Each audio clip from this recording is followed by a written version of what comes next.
Bénissons le Seigneur.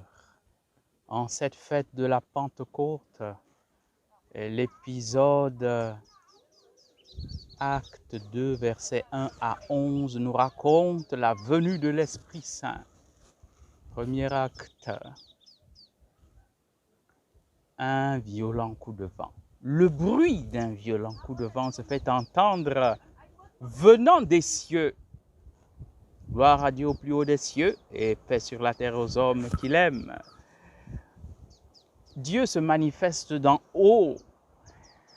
Et ce violent coup de vent, son bruit se fait entendre chez les apôtres et remplit toute la maison. Dieu se manifeste avec puissance. Un feu apparaît qui se sépare en langues qui se posent sur chacun des disciples. Et ils furent tous remplis du Saint-Esprit. C'est ce Dieu qui s'était manifesté au peuple d'Israël avec une telle puissance, coup de tonnerre à fendre le cœur, si bien que les Israélites ont dit à Moïse, s'il te plaît, s'il te plaît, s'il te plaît Moïse, que Dieu ne nous parle plus. Donc qu'il te parle à toi et que toi tu nous parles. Ainsi Moïse est le type même du prophète et il parle au nom de Dieu. Eh bien, c'est ainsi que nous allons être transformés, nous, disciples du Christ, en prophètes, parce que nous recevons l'Esprit du Seigneur en nous et nous allons parler en son nom. Le Seigneur dont la puissance et la présence ébranlent la terre vient demeurer comme une brise légère dans nos cœurs.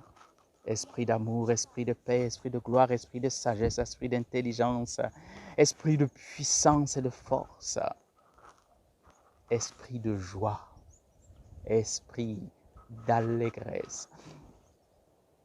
Et la suite du passage dit qu'ils étaient tellement joyeux que ceux qui sont venus ont pensé qu'ils étaient pleins de vin doux. Non, c'est l'esprit de joie. Soyons remplis de cet esprit de joie et d'allégresse, qu'il nous remplisse jusqu'à ras-bord. Une joie qui est la joie de celui qui se laisse conduire par le Seigneur, qui écoute la voix du Saint-Esprit et qui laisse passer sa puissance, qui rend efficace l'œuvre du Seigneur dans sa vie.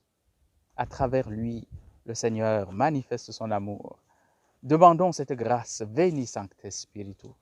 Demandons cette grâce, laissons-nous remplir par le feu d'en haut, la puissance qui survient sur nous pour faire de nous des témoins et que la gloire du Seigneur soit manifestée, que la joie de l'Esprit Saint transparaisse dans notre vie et que ces charismes agissent avec puissance pour instruire, pour protéger, pour libérer, pour guérir, pour consoler et faire entendre la voix du ciel sur la terre